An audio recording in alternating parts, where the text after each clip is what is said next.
We are going to start our webinar session for clinical educators um, on Get Better Faster and in the moment coaching follow-up.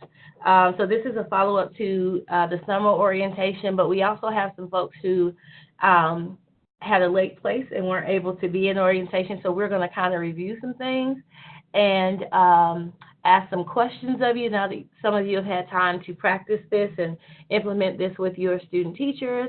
And then we'll have a question and answer session at the end, so hopefully we can answer any questions. Your presenters for tonight are myself and my counterpart, Dr. Kim Ramadan. Say hi, Kim. Hello, how y'all doing? So we intend to not hold you long, but we want to kind of go through, like I said, and review some things and just talk about in-the-moment coaching and how it's going. To be honest, I have gone out to several schools and seen this in practice, and I have seen some really great things. So I'm hoping if you're using this, you will share your experiences, some of the rough and rocky parts in getting started, as well as some of the great things that you're seeing with your student teachers. Okay, so we're going to get started.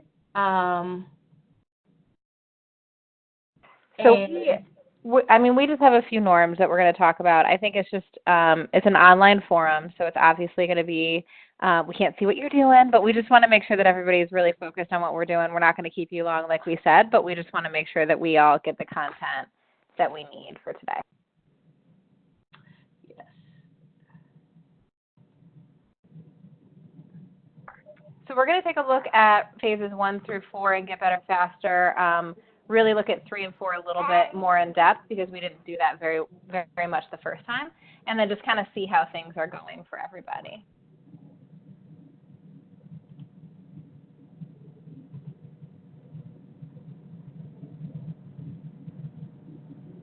So just to go through the overview, as you know, phase 1 and 2 are really important at the beginning.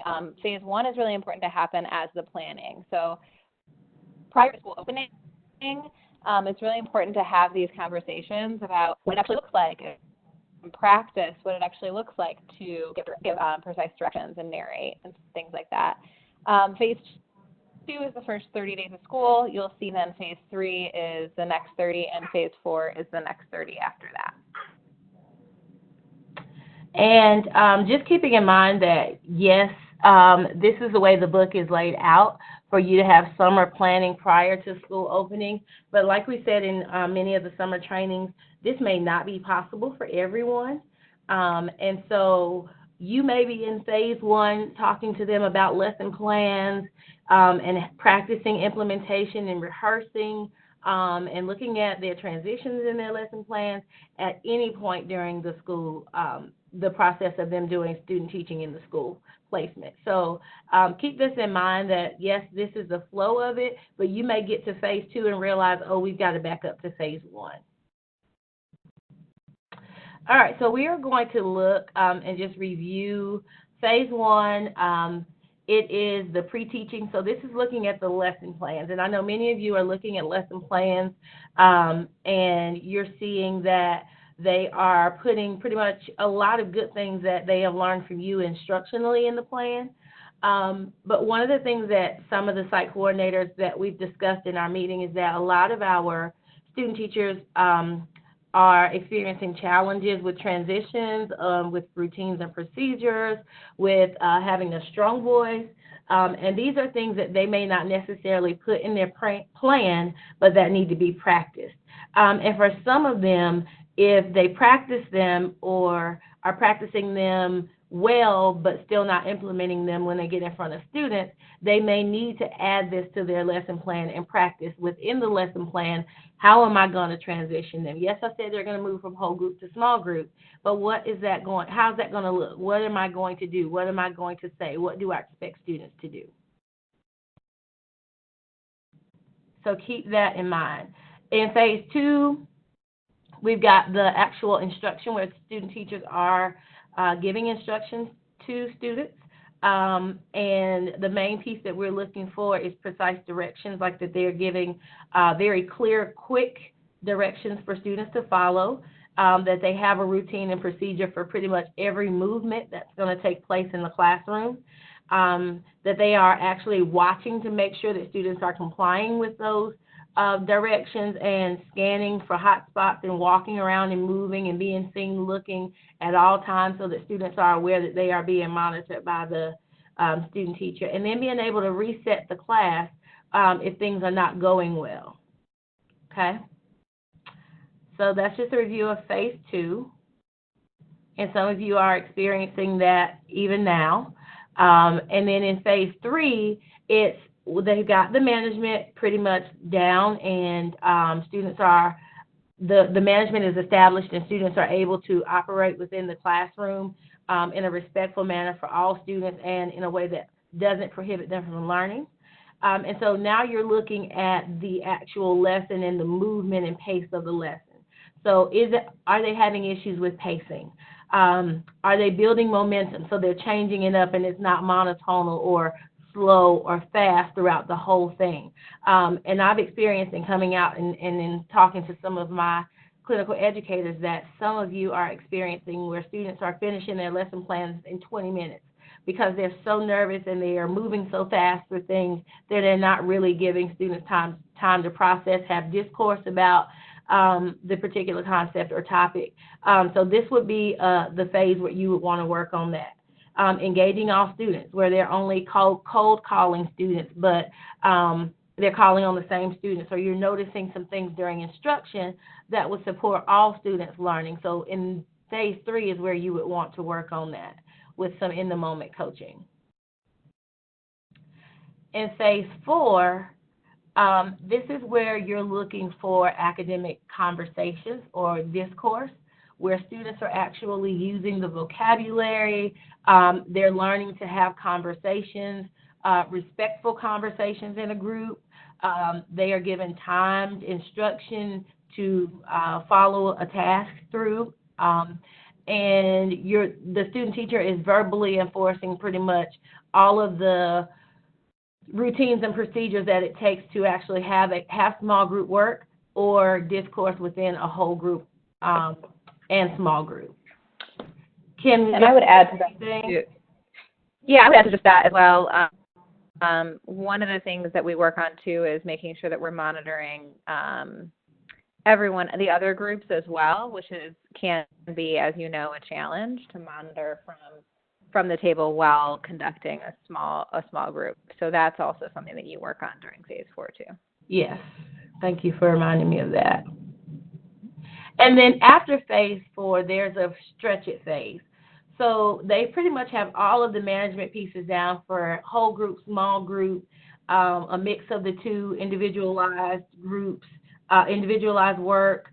But now you're really, really focusing on like data-driven conversations and academic conversations, and you are supporting them basically with how to engage students in appropriate conversations in a respectful manner, like I disagree with that, I agree with that because, and justifying their answers, and it not being like a bicycle wheel where it always comes back to the center, to the teacher, but where students are able to do make a spider web conversation where they're bouncing off of each other and really having a true discussion and having true discourse. And so you're giving, the student teacher is learning from you how to give those prompts and be more of a facilitator than the driver of the discourse and conversation. And so that is the stretch it phase of get better faster. And I'll also say there might be times in the year too where you have to kind of go back, depending on, after breaks and things. Like there are definitely times, even if you have like a work day, there might be times where you might have to go back to phase 1, 2, or 3, where it isn't always as beautifully down the waterfall as you would like it to be. So we talked about this slide a little bit last time, but I think it's really important just to say, if you can read that quote, go ahead and say it. It's actually read it. It's actually from the book. But I think it's important to say that sometimes it's hard to, in the moment, give someone feedback because you don't want to knock them off course, or you don't want them to be, you don't know how they're going to feel about it. But I think it's important that we recognize that we don't have the opportunity not to.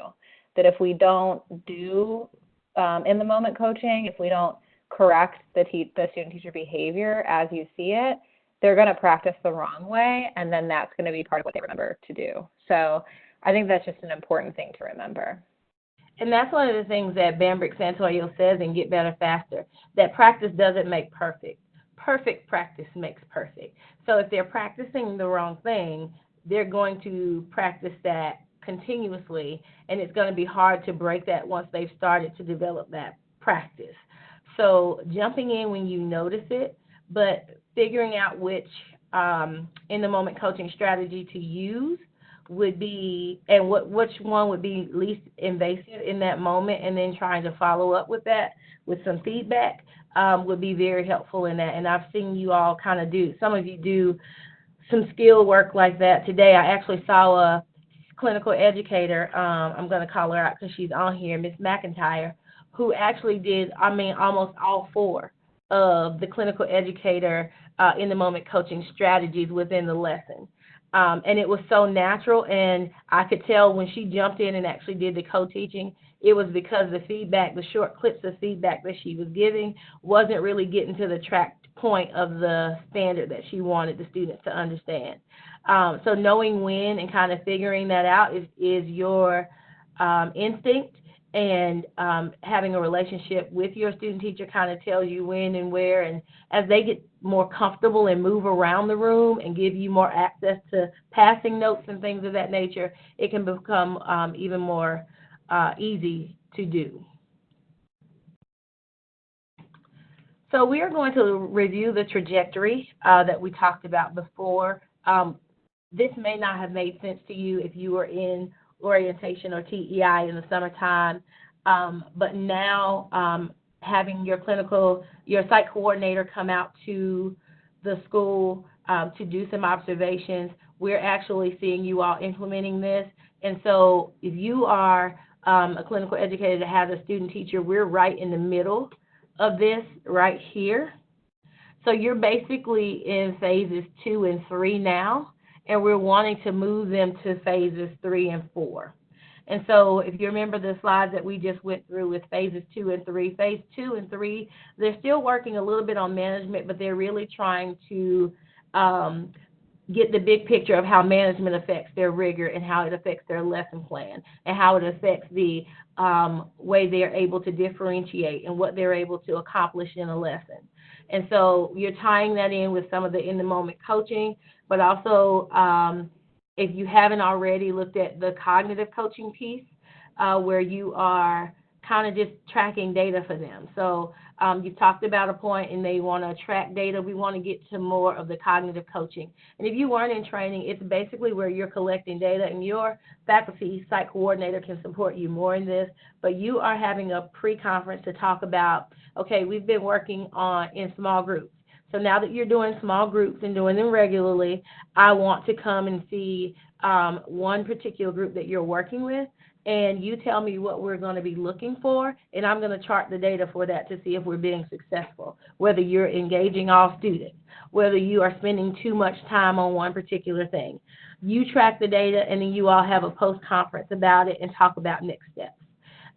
It's way more of the student-teacher being more reflective in what's happening so that you're not actually having to jump in.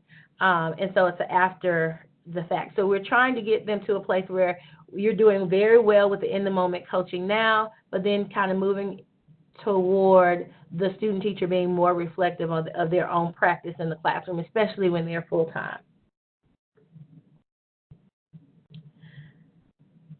And as that goes along with Get Better Faster, you're building relationships, modeling and doing co-teaching and mini practices. For those of you who have student teachers, that middle line would be here. but because you might not have had them as a YLI, or you had them but they still need practice in this area, it's okay to move some of these things down to here where you are, and then gradually release them back into doing some more reflective work. If you are a TEI participant, clinical educator, if you have never heard of it, you are probably not in that cohort of clinical educators. But for clinical educators that are TEI, here are the 3 focus practices that we're looking at. These are also embedded in the moment practice. So as you are modeling whole group discussions, or co-teaching with whole group discussions, make sure you're marking that on your OFF form when you're observing. You can also put the modeling that you're doing, your in-the-moment coaching that you might be doing in any of these 3 focus practices. So just a reminder, if you have a question about that, let us know.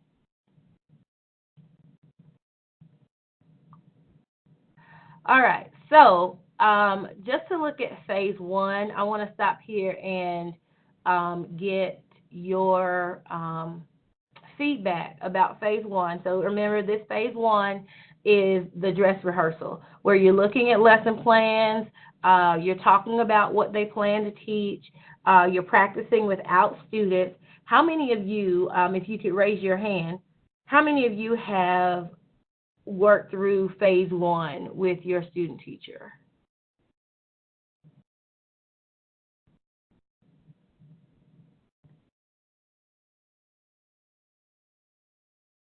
So we have a few. Yes, so we have several. Okay, good. You can take your hand off, but is there anyone who would like to share their experience with phase 1? It could be a challenge, or started out as a challenge that ended up working out well for you. Is there anyone that would like to share their experience with phase 1 with their student teacher? If you would just raise your hand.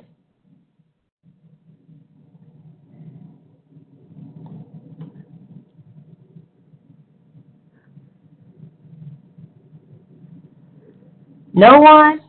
Okay. Thank you, Ms. Sims. Ms. Sims, you're live to go. Can you hear me? Yes. So in practicing, the student teacher in my classroom, he learned that he was preparing enough for one 20-minute session, probably to make it through a week's worth of sessions, through the practicing, and he has learned how to scale it down, and then he would do another lesson plan, and then he learned he had to scale it down even more. And I think he went through 3 or 4 before he learned he had to really scale it back for our classroom, because he had so much planned that he could do 4 or 5 lessons out of that one plan he had. Yes. And that's something that they're trying to figure out. They're trying to fit it all in and trying to get it all in. And I'm glad you were able to have that conversation with him to say, you know, looking at his lesson plans, you got a lot in here. How do we break this down? We had another hand, but it just disappeared. If you would raise your hand again. Okay, Ms. DeBoard, you're on and live. Hello? Yes. Can you hear me? I can. Okay. So what I had spoken with my teacher was we have an A-day, B-day schedule, so we don't see the same students every day. We teach visual arts, and so sometimes you have to structure your planning and how you're going to introduce the day differently, because you don't want to sound like a tape recorder for 4 of the same classes, but how to kind of re-loop the information that you covered before in a different way to remind the students of what you covered 2 days ago. So you don't see those kids every day, so you have to kind of constantly remind them, well, this is what we talked about the last time we saw. And so trying to get him to re-loop that information instead of kind of running down the list of everything that he wanted to do with the lesson, just having him understand, well, you're going to have to go back and remind them this is what we covered, and then try to rope that back into what your plans are for the rest of the afternoon with that class. So that kind of can get tricky because there are so many variables involved.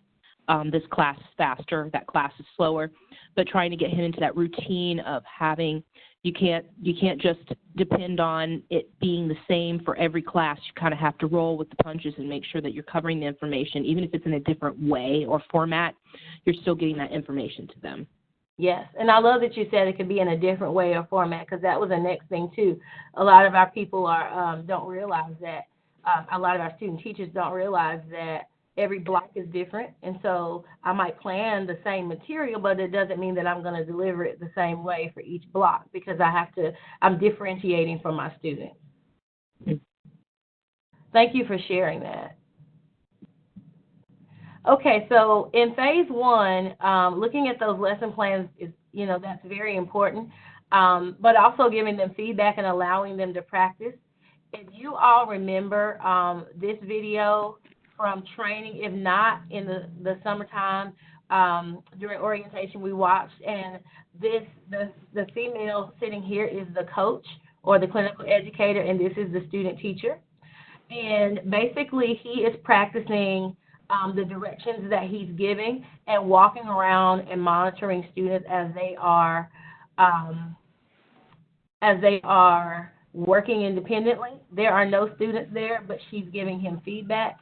If you've seen this video during the summer, I don't want to replay it for everyone. Would you raise your hand so I can see how many did not see it, because we are recording the session. So, and we can send out the PowerPoint so you'll have the link to this.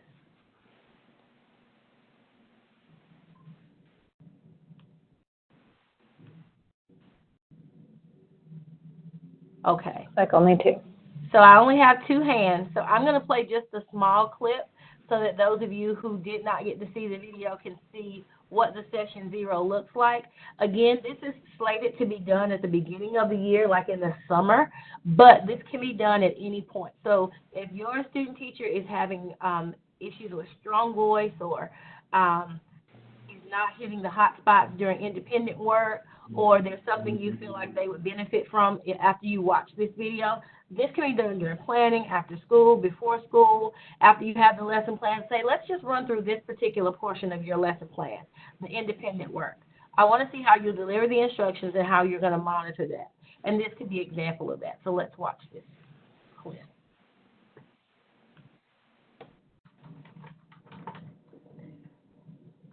If it pulls up.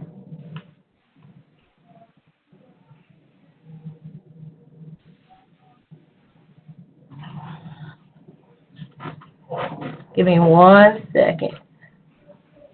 Okay, so we're getting ready to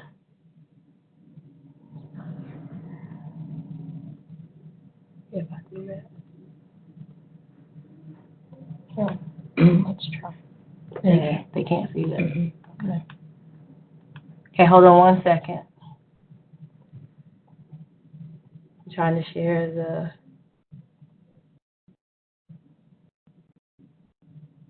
There it goes. Can you see it? I can see clip 5. Yep, I can see clip 15. Okay, awesome.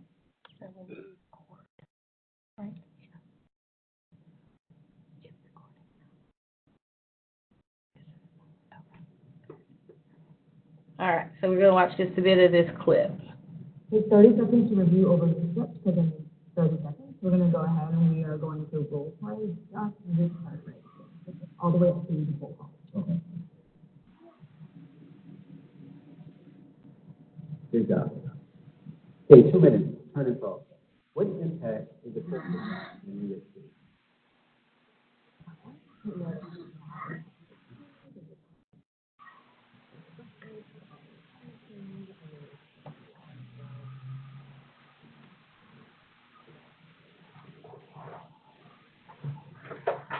Then I want you to make sure that you hit each of your hot spots, so you're actually listening and it speaks also to your on top. I'll pretend like I'm writing. I still want you to listen to it.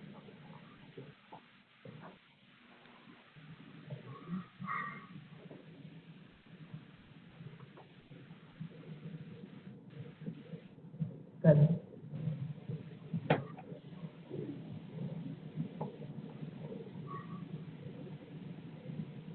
Now you hit 2 students at one time.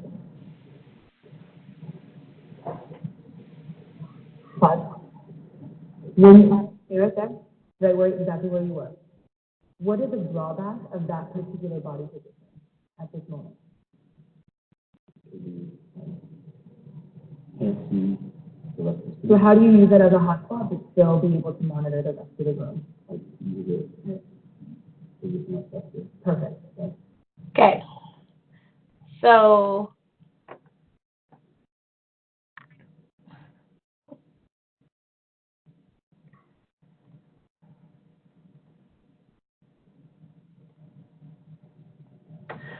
okay. So notice how in that video, she actually they looked at the lesson plans together. He looked at his script in the lesson plan. And then they were able to have him practice. She was able to point out some things that he wouldn't have noticed on his own. And that would have been a great way for him to, that was a great way for him to see things that he would not have noticed, but that she was able to notice. I see a hand here. I'm going to take a question. Do you have a question, Mr. Board?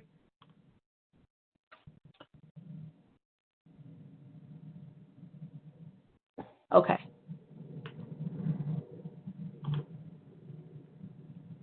Okay, no question. All right.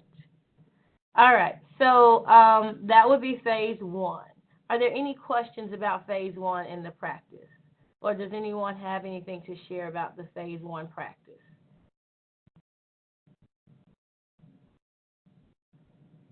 All right, let's move on. What do you feel made this rehearsal successful? And what would be your next steps in this classroom if you were the coach? Anyone that wants to share? What do you feel made this rehearsal successful? And then what would be the next steps in the classroom if you were this clinical educator?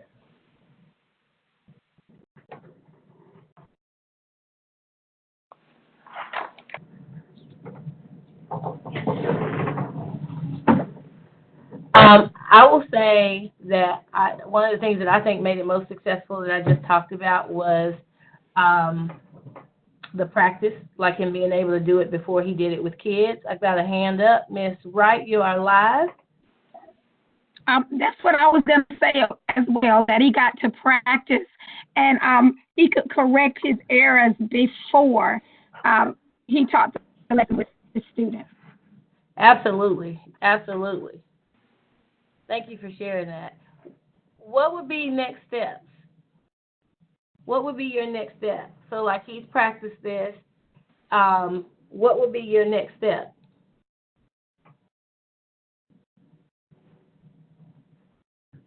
Ms. Sims, you're live. To allow him to present this lesson to the students. Yes. And what would you do even if you noticed some other things? Like let's say he forgot about that hot spot and he ended up standing behind students. I personally would allow him to present the lesson and finish it, and then we would reflect afterwards together and talk about it. Yeah, you could do that. There is no wrong answer, by the way, because you could do that.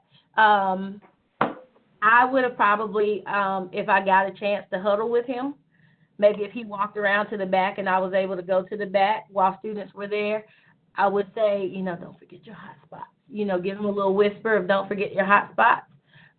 But there's absolutely nothing wrong with him allowing him to teach and reminding him of hot spots after. That's not something that's going to be totally detrimental to the lesson unless there are some things happening, and at that point you can do some in-the-moment things. Ms. Wright? I was going to say that in the moment, I would kind of maybe stand where he's standing and kind of present something to the kids so he may catch my error as I'm modeling what he could do to correct his.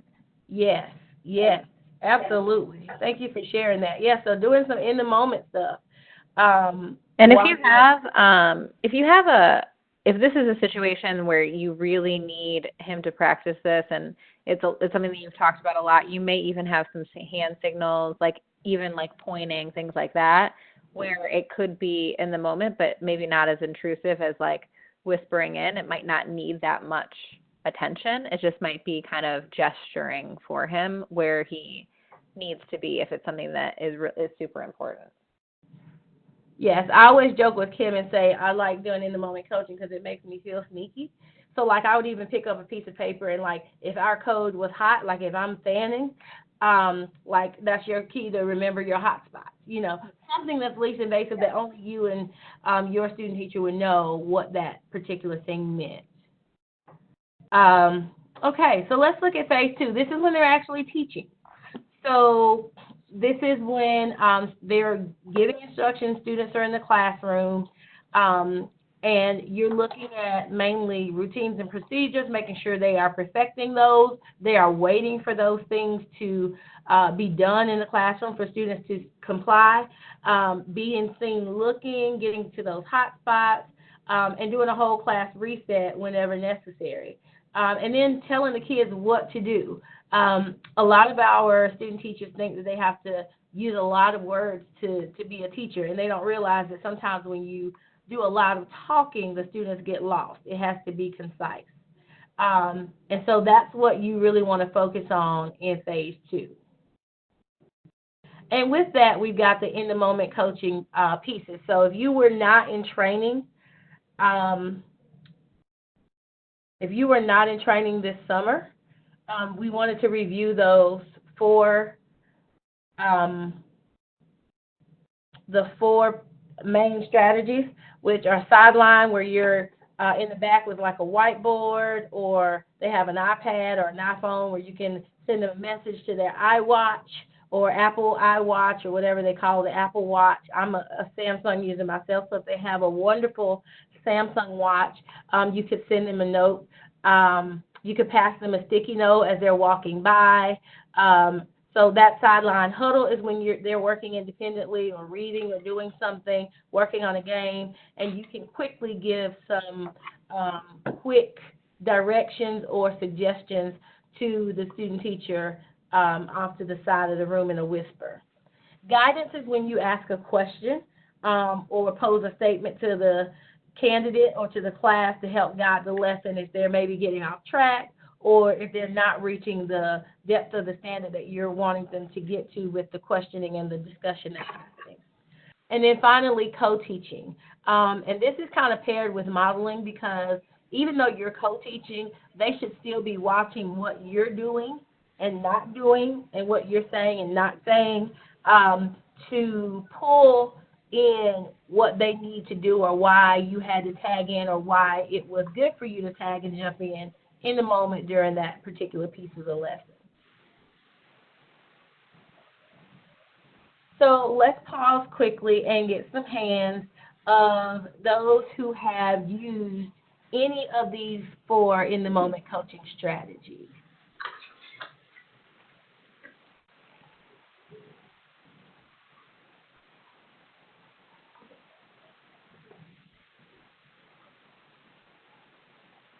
Oh, awesome.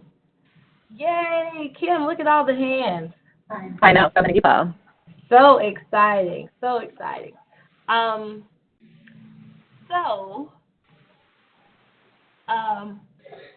like to ask, with all the hands, if you would like to share an experience with using in-the-moment coaching.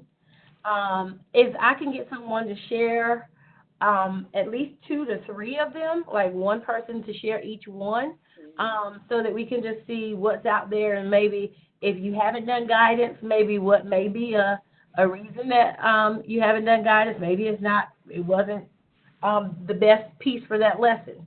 So I'm going to take some hands. So we're going to start with Miss Ballard, if I can get my mouse over there. Miss Ballard, you're live. Yeah, so I just joined. My student teacher is actually in his observation phases right now. He's student teaching next semester. So I'm taking notes on everything I should be doing for next semester. But I did let him go ahead.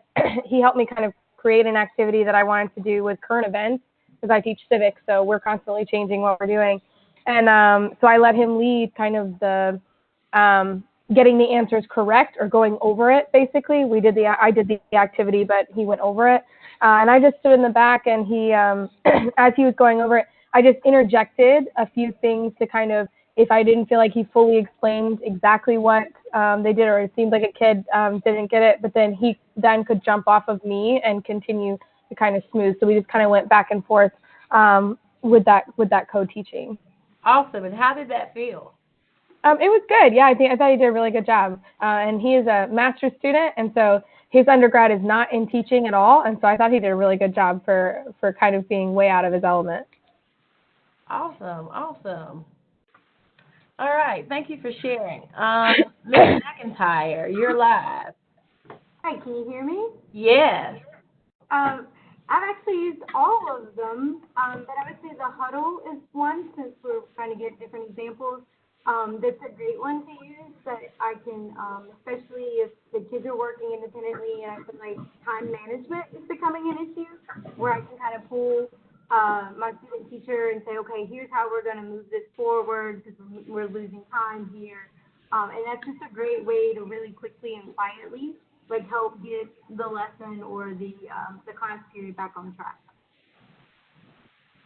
Awesome. Thank you for sharing. And you know what? I think she probably really appreciated that, being able to get that support, because she may not have known how to get it back on track. And I'm glad that you were able to huddle with her and help her with that. Thank you for sharing. Miss Wright, you're live.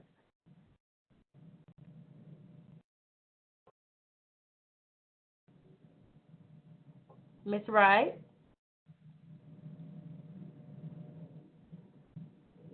All right, we'll come back to you, Miss Wright. Miss Saylor? Filer? Seiler, I'm sorry. Thank you, Miss Seiler. That's okay. I have really enjoyed, honestly, using these techniques with my student teacher. I think it's really helped us be in sync. The one she loves the most is the whiteboard, because I can quickly just jot something that, if she's kind of missing something, it helps her get refocused or pick up on something that, she says that a lot of times she kind of gets so focused on one thing she's trying to do that she sometimes will miss the big picture. And the whiteboard has really worked well for that. Awesome. Awesome. I'm glad. And what level are you? Middle school, elementary, secondary? Elementary, third grade. So she's in her, full student teaching right now. Okay. Awesome. I think the one example we were missing is guidance, and I think there's a great video with the book that is more of a content, where the guy stops and asks a question about content. I think sometimes we can also think about guidance when it comes to directions. So I hear sometimes people saying a teacher might get ready to launch a students off to do something, but as the other adult in the room, I'm confused. So if I'm confused, the students are probably confused, right? So sometimes I just quickly raise my hand and say, Miss Gaines Montgomery, so what do we do with our papers when we're done? Just to kind of make sure that the directions are very clear for the students. But if I ask a question saying, oh, I'm confused, then sometimes the teacher will be like, oh, okay, I didn't say that part of it. So it can be used for content, but it also can be used for management or transitions or things like that too. Yes. Thank you for adding that, Kim. So we've gotten examples of pretty much all of these, and I am so glad you all are enjoying using these. Being in sync, I think Ms. Seiler just said that word is so important, and it makes it such a unified classroom of leadership that students really respect our student teachers more, because they feel like they're really a teacher and not really so much a student, because they feel like, oh, she's doing the same thing my teacher does. And so they do really become a teacher in the classroom. And so we really appreciate you guys using these things. So we're going to move on to phase 3. And I will not take phase 3? I can take phase 3. You want me to take it? Yes. All right. So I think there are a few things on here that that I'm seeing a lot of my teachers need. And so I coach beginning teachers, so it's not a far cry from where your student teachers are, because it's going to be what they're doing next. So I think when I think about this, pacing is one thing that teachers really need. I feel like beginning teachers, and I'm sure your student teachers, are in this place where they have so much that they're thinking about in their head that saying it quickly or getting students to move quickly is very hard. But there are management issues that they're having because they're not keeping up on their pace. So when it takes them a long time to do something, like when I say, okay, kindergartners, clean up your tables and get back to your seats, you have 2 minutes. That's way too much time for them to have that. And so now all of a sudden we have kids running around and throwing things, but we don't understand why that's happening. And I think pacing has a huge reason for that. So that's a really important thing, I think, in phase 3.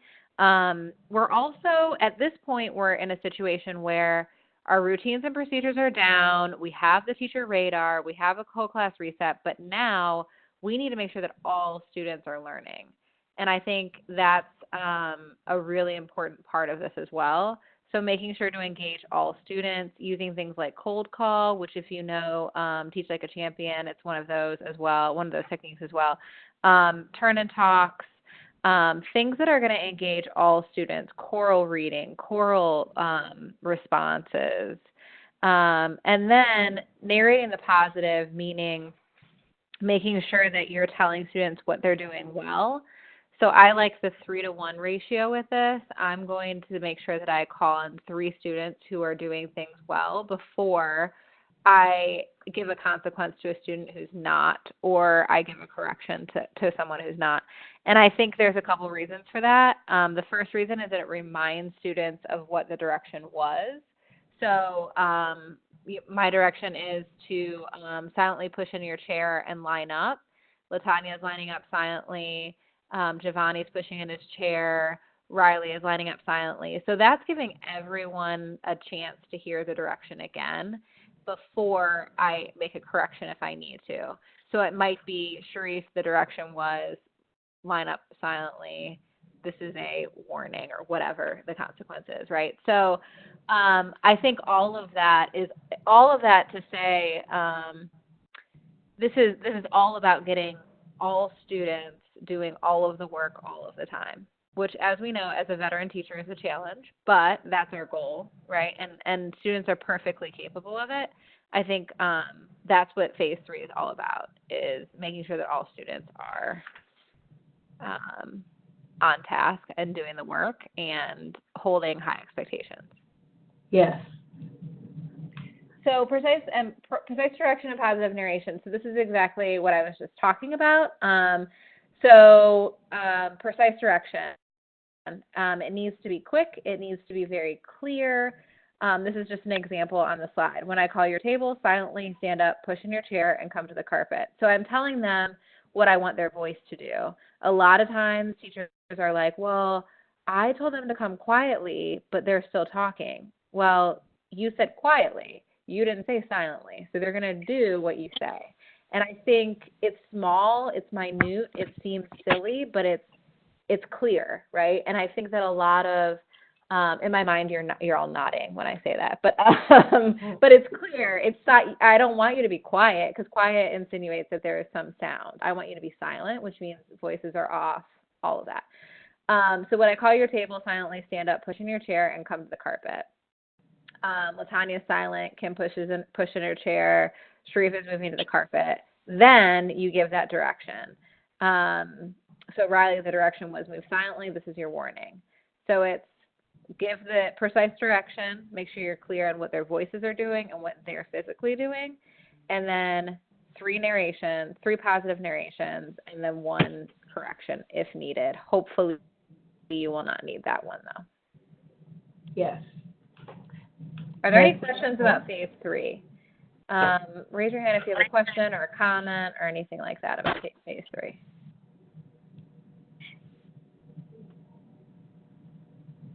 Hello? Yes. Hello. Ms. Wright? Yes, for some reason I was disconnected from my computer, so I called in. But I just wanted you all to know I'm still here, but I didn't know if anybody else had gotten disconnected as well. Oh, I'm sorry that happened to you. Thank you for letting us know. Okay. Everybody, any questions? Anybody have any questions? Anybody have any concerns? How does this work? What do I do? Make sense? All right. Phase 4. Yes. So with phase 4, we are looking at basically the routine of small group work. We kind of talked about that earlier. And then they are really getting into instruction. So they're really looking at the level of questioning, the higher order thinking kind of questions, posing questions that will guide or prompt discourse.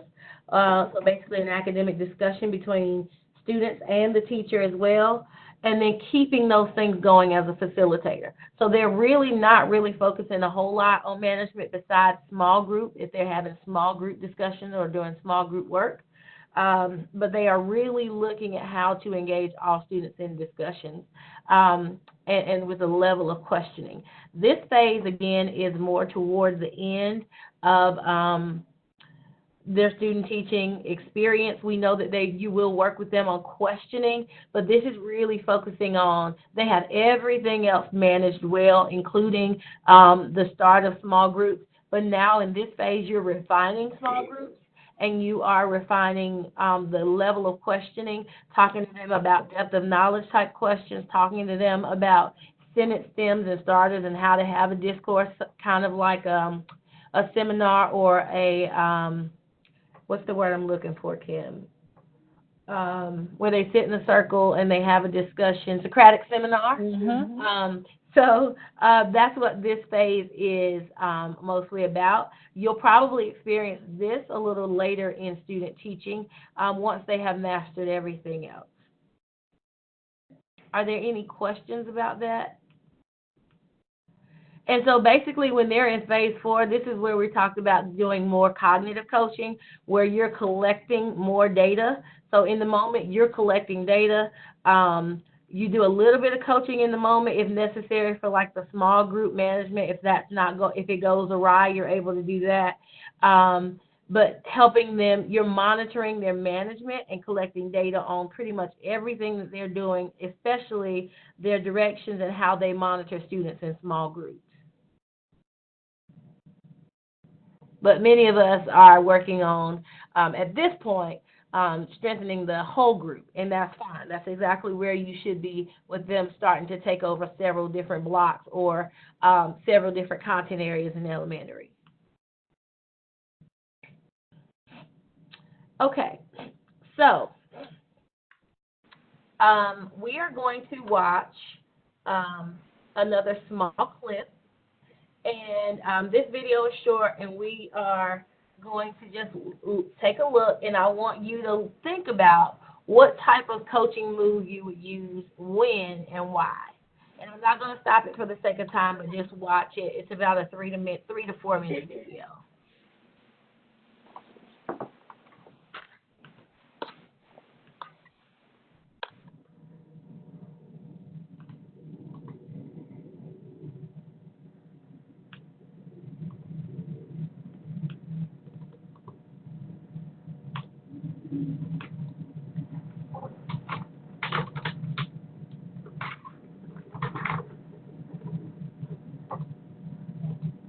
But in this video, the students are watching a clip about the different parties of Republican and Democrats, and they are learning about the history of both parties.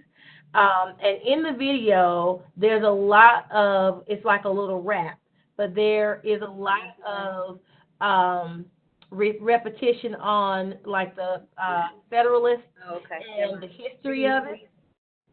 And so you are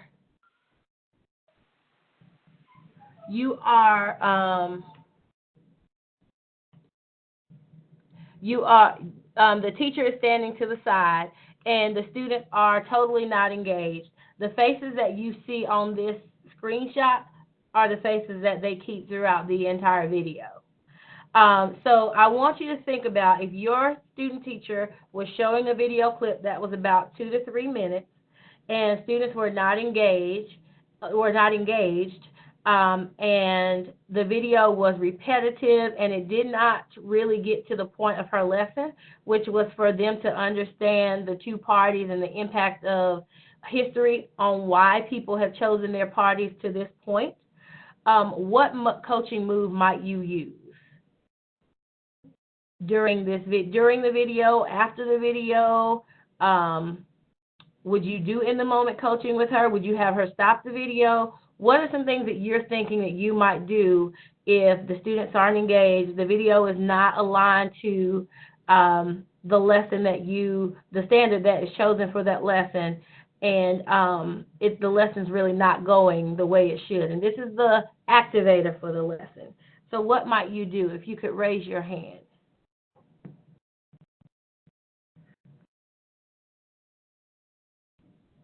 Thank you, Ms. Ballard. You are live.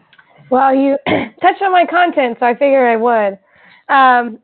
I probably would pause the video and attempt to make the video productive. So use something in the video that that was productive, and I would probably, in this phase, probably go over to the student teacher and have them actually do that, where they would stop and say, okay, so we just watched this. How does this connect, even if the video isn't great? Just so they can see the process of why the student teacher chose that video in the first place. And of course, we would have a conversation later of why that video was not necessarily the best to use at that time. But just so that you can see, the students can see that thought process behind the student teacher's choice. Absolutely, absolutely. Thank you for sharing that. Anyone else? And I love how you said that you would have the conversation later about why that video might not have been the best choice. Because even if you jump in to co-teach with a teacher to kind of save the day because it's not going well, you always want to go back and have that feedback session and follow up to have them reflect on why that wasn't a good video, so that the next time they start to select a video, maybe they'll run it past you first, or they may look at the quality of the content. And sometimes our student teachers will say, oh, this says it's about this.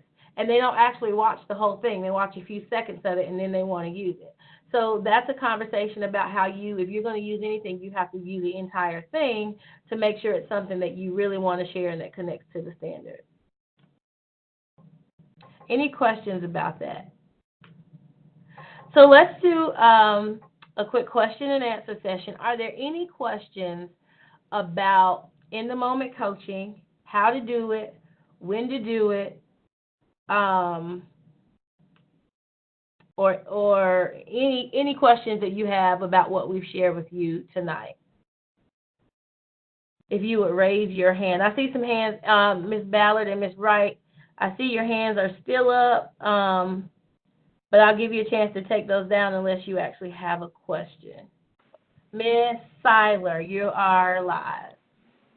I just have a question about the in-the-moment coaching and things like that when the university supervisor is doing those 3 formal observations. Like my student teacher had her first one, and I kind of just sat to the side because I felt like I probably shouldn't be doing that during the observation, but I'm not really sure. Okay. Yes, if you are in the first observation, we definitely would not mind seeing in-the-moment coaching because we know they're just taking over for many of them, or only have a block or 2 that they're teaching, and it's definitely okay to do in-the-moment coaching. As we come for that, for us, the second observation is really a walkthrough. And so it's not as formal because we're not using the OFF and the STAR. That second observation is actually the clinical educator that's doing the formal round. So when we come the second time, you can still do in-the-moment coaching, and we actually might do some in-the-moment coaching while we're there as well. But that third observation is going to be when they are either full-time or finishing out full-time, and that's the end of the semester, and we would really like to see what they can do without in-the-moment coaching. Okay, thank you. You're welcome. That probably was a question that many had, so thank you for asking that. Any other questions?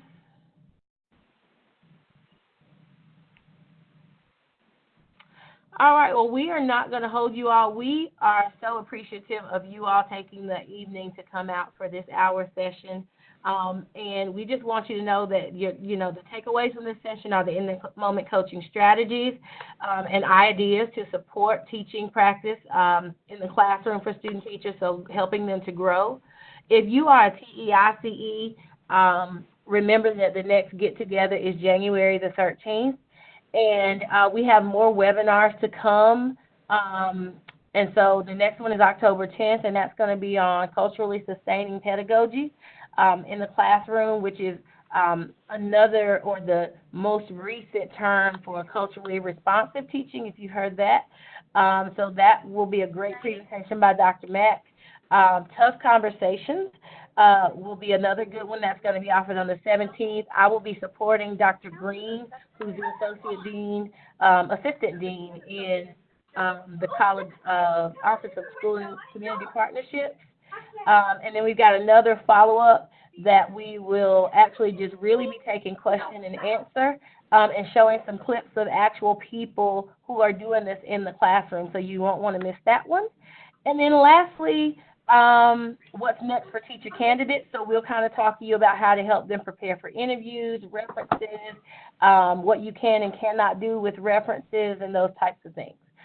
So we've enjoyed you guys tonight, and we hope that you have a great evening. Thanks so much for coming on. Thank you.